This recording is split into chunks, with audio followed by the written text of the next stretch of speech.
সুপ্রিয় দর্শক শ্রোতা, আসসালামু আলাইকুম। দর্শক শ্রোতা, আজকে আপনাদের মাঝে এমন একজন ব্যক্তিকে দেখাবো যার বিশ্বে বহু নাম কামিয়েছে। এমন একজন প্লেয়ারকে আপনাদের দেখাবো, বাংলাদেশের অলরাউন্ডার সাকিবুল হাসান। বিশ্বের ভিতরে এক নম্বর অলরাউন্ডার প্লেয়ার সাকিবুল হাসান। আপনারা দেখতে পাচ্ছেন আমার স্ক্রিনে যে ফটোটি, এই হচ্ছে সেই ব্যক্তিটি। অবশ্যই এমন লোক নেই যারা আমার চ্যানেলে এমন কোনো লোক নেই যে সাকিবুল হাসানকে চেনেন না। হয়তো বলবেন, ভাই সাকিবুল হাসানকে নিয়ে কেন ভিডিও তৈরি করছেন, কি সমস্যা? তো আমি সেই সাকিবুল হাসানের সমস্যা নিয়ে আপনাদের মাঝে আমি আজকে হাজির হয়েছি। অবশ্যই হয়তো আমার কমেন্ট বক্সে আজকে এই ভিডিওটি দেখে আমাকে অনেকেই গালাগালি করবে যে ভাই আপনারা তো মাথা ঘামাচ্ছেন কেন, সাকিবুল হয়তো এমন একটি কাজ করেছেন। ভাই, আমরা নিউজ করি, মানুষের সবসময় দুয়ারে ভালো কিছু পৌঁছায় দেয়। আসলে মানুষ যখন খারাপের দিকে যায় তখন আমাদের কিন্তু সবার করণীয় আছে যে মানুষটিকে ভালো করার জন্য, আমরাও চাই তেমনভাবে। তো আপনারা অবশ্যই যেভাবে কমেন্ট করেন আমার কোনো যায় আসে না, কারণ আমি সত্য নিয়ে কথা বলি, সর্বসময় মানুষের কাছে সঠিক তথ্য পৌঁছায় দিই। যাই হোক, এই সাকিবুল হাসান কিন্তু এখন বাংলাদেশে শুধু চলছে যে সাকিবুল হাসানকে বয়কট করুন, সাকিবুল হাসানকে বয়কট করুন। দেখুন একটু ভিডিও ফটোগুলো একটু খেয়াল করে দেখুন, প্রত্যেকটি পেজে কিন্তু একইভাবে লেখা সাকিবুল হাসানকে বয়কট করুন, সাকিবুল হাসানকে বয়কট করুন। আসলে আমরা এখান থেকে কয়েকদিন আগে কিন্তু এই ৭১ টিভির বিপক্ষে কিন্তু আমরা কথা বলেছিলাম। সেখানেও কিন্তু এই ৭১ টিভি নাস্তিক টিভি, এই টিভিতে কিন্তু আমাদের মুসলমানকে নিয়ে বাজে মন্তব্য করেছিল। তার জন্য কিন্তু আমরাও কিন্তু প্রতিবাদ করছিলাম। যাই হোক, এই সাকিবুল হাসানও কিন্তু এমন একটি অন্যায় কাজ করেছে যেখানে বাংলাদেশে এর থেকে অনেক ভালো ভালো প্লেয়ার কিন্তু আছে, যাদের নাম একটু না বললেই নয়।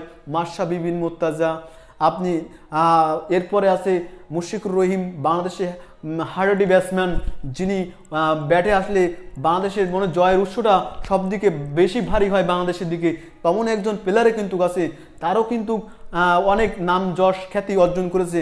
সেও কিন্তু এমন বাজে কথা বা বাজে কিছু করে না, আমরা অন্য অন্য প্লেয়ারের বেলায় যেমন দেখি। যাই হোক, এই সাকিবুল হাসান কিন্তু বাংলাদেশের অলরাউন্ডার প্লেয়ার হয়ে তার মনে যে অহংকার, আপনাদের আজকে পুরো ভিডিওটি না টেনে সম্পূর্ণ দেখবেন। পুরো ভিডিওটি দেখতে থাকুন, দেখতে দেখতে ভালো লাগা ভালোবাসা হয়ে যাবে ইনশাল্লাহ।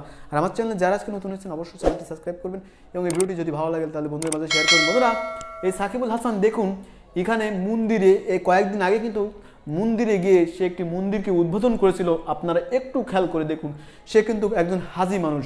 যাই হোক, সে হাজি মানুষ হয়ে যদি মন্দিরে যে এমন মসজিদ বাদে যদি এমন মন্দিরকে উদ্বোধন করে, আমরাতে তার প্রতি ক্ষিপ্ত না অতটাই, কারণ এমন একজন নামি দামি প্লেয়ার এমন জায়গায় যেতে পারে, আমরা এটা স্বাভাবিকভাবে মেনে নিতে পারি। কিন্তু এই এমন একটি ব্যক্তি যার জনপ্রিয়তা বাংলাদেশে অনেক বেশি, বাংলাদেশে এক নম্বর অলরাউন্ডার প্লেয়ার সাকিবুল হাসান, সে তার কাছে হয়তো দু একজন যেতেই পারে। আমরাও যেমন নামি দামি ব্যক্তি আসলে আমরা তাদের কাছে যে তাদের সাথে কথা বলি, এমনকি সেলফিও তুলি। তার সঙ্গে কিন্তু একটা ছেলে সেলফি তোলার জন্য এসেছিল, কিন্তু তার ফোনটি সেলফি তোলার সময় তার ফোনটি কিন্তু ভেঙে দিয়েছে এই সাকিবুল হাসান। তার মনে কতটা অহংকার একটু ভেবে দেখুন। হয়তো সে যদি এই ক্রিকেট জগতে না আসতো তাহলে কিন্তু আমার মনে হয় সে এত অহংকারই দেখাতো না। যাই হোক, সে এত নামি দামি খ্যাতি অর্জন করেছে, আসলে এটাই কি তার অহংকার আমরা জানি না। যাই হোক, আমরা ঊর্ধ্বতন কর্মকর্তাদের কাছে বিনীতভাবে অনুরোধ করছি এবং কি প্রধানমন্ত্রীর কাছে বিনীতভাবে অনুরোধ করছি, আসলে দেখুন একটু সোশ্যাল মিডিয়াতে যে আসলে সাকিবুল হাসান যে কাজটি করেছে, আসলে এই কাজটি কি সঠিক, আমরা আপনাদের কাছে জানতে চাই। আপনাদের উপরে আমরা ভারটি আজকে দিলাম, আপনারাই বিচার করুন, আপনারাই দেখুন। যাই হোক, আজকের ভিডিওটি এই পর্যন্তই। আগামীতে দেখা হবে অন্য কোনো ভিডিও, অন্য কোনো মাধ্যম নিয়ে। সবাই ভালো থাকুন, সুস্থ থাকুন, এই কামনা।